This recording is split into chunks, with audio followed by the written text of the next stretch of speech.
What is up, guys? Clief 101 here, and today I wanted to talk to you about something a lot more personal than I've ever spoken about before on the channel. It's well, as the title suggests, it's literally the most embarrassing thing that's ever happened to me in my entire life. I'm 27 now, so there's a lot of embarrassing things that have happened to me in the past. And this, not so much embarrassing in terms of like I'm ashamed or something, but just for the way that this particular thing panned out in my personal life. So let me take you back about 13 years. Let me take you back into the past. 13 years ago. Now, I was dating my second serious girlfriend at the time. Well, third, technically speaking. And we'd been together for, I think it was about 3 months or so. And I was not one of those boys that was particularly confident. I had a few friends in school and so on and so forth, but I was never particularly popular. And I had like a lot of friends who were girls, but that's about as far as it went. I was always that bloke that was kind of in the friend zone throughout school, primary school, high school sort of thing, or at least until I was about 14. And so this was my sort of my first real serious girlfriend sort of at the time, and I was far too afraid to do all the little things like hold her hand and give her a hug and so on and so forth. Things like normal regular couples would do. But being in mind that I'm 14 at the time, I've never really had a relationship with a girl before.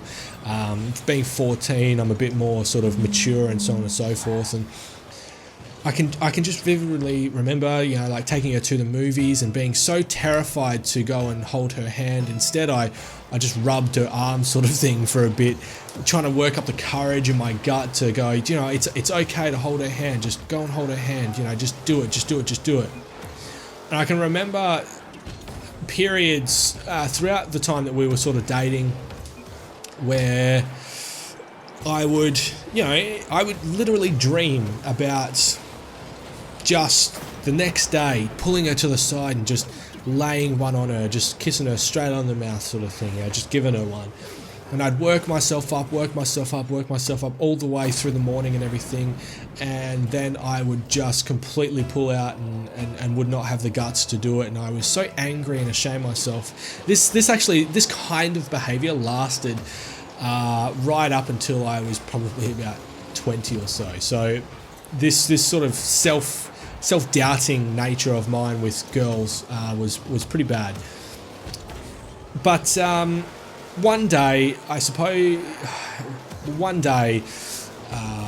my parents had split up about a year ago. My dad had decided that he was going to move to Melbourne, and we didn't want to go to Melbourne with him, so we moved down south with my mother. Now, a lot of you guys actually already know this through either as a stream or from me having said it before, but that's when we moved down south, and I told her about this over the phone, and she was obviously a bit devastated by it and so on and so forth, and she decided there and then, a few days later, that it was time to end things and not risk any more heartache sort of thing, which is fair enough. It's a mature thing to do, right? It's the proper and right thing to go through and do, which is good. It's a big decision by her. It's very big of her, very mature of her. But the way that she went about it was what was most embarrassing for me. And I'm going to tell you how that happened. So, effectively what had happened was I was asked to meet her outside of a classroom where she was having a class, and she came out and sort of broke the news off to me, and me being in my usual mature self, as you guys will know me to be and nothing else, I took it in my stride. Basically said, look, It's your decision. I respect your decision. It's, you know, it is what it is. Obviously, I don't like it, but you know, that's just the way the world works, sort of thing. In not those exact words, but somewhere along the lines of that, it's basically what I said. Now, at the age of 14, I thought that was pretty mature of me and pretty well done. The problem was that she had I don't know, she had a friend there, or she had one of her classmates or something, but someone was there recording the whole thing on camera. And I had found out a bit later that this has sort of happened. And during the sort of breakup process, I turned around to this person and said, do you mind? This is kind of private. Get out of my face. You know, I don't want this recorded, sort of thing. But they kept going, and eventually they kind of left.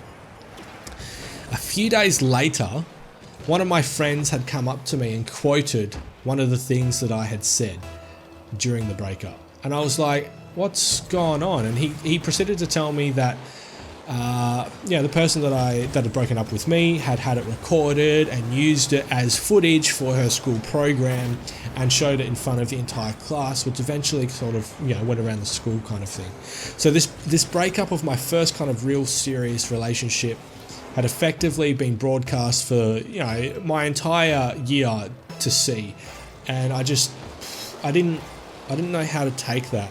And it wasn't okay. I wasn't okay with that. I was really quite embarrassed by the fact that my entire personal life, everything that I had amounted to that very point in my life, had just been shown to the entire school, you know, class for everyone to see.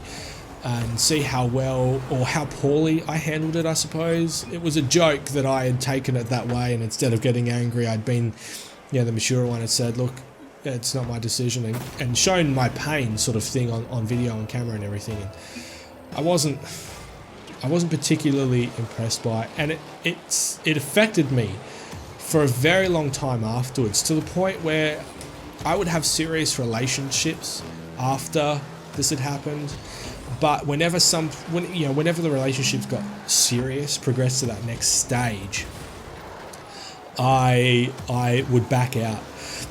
I was the bloke that always had... So after this happened, I became more interested in girls and started to befriend them and talk to them more and so on and so forth, and use my charm to my advantage, sort of thing. So I was always the guy that had at least one other girl up my sleeve to be able to, you know, fall back on. And that was not a good thing for me, because I was the bloke that would get girls to absolutely adore, fall in love, be smitten with me, and then it would get to that serious kind of stage, and then I wouldn't even break up with the girl. I'd just start distancing myself, talk to someone else, and get really close to someone else, to the point where I was basically dating them, and effectively made the girl break up with me afterwards, as opposed to me being the man and ending it. And that ruined a lot of relationships. It ruined a lot of friendships. I've got a school reunion at the end of the year, or mid to end of the year, and I'm kind of not looking forward to having to go that, because a lot of what I've just told you happened to a lot of them. And it broke a lot of friendships up. Yeah, that's basically what happened, really. And so I'm not particularly proud of it, but that's what happened. Anyway, guys, that is my story to you.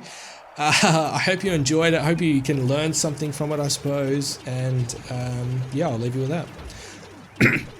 I'm Clief101. Thank you very much for watching this video, and I will see you next time. Bye.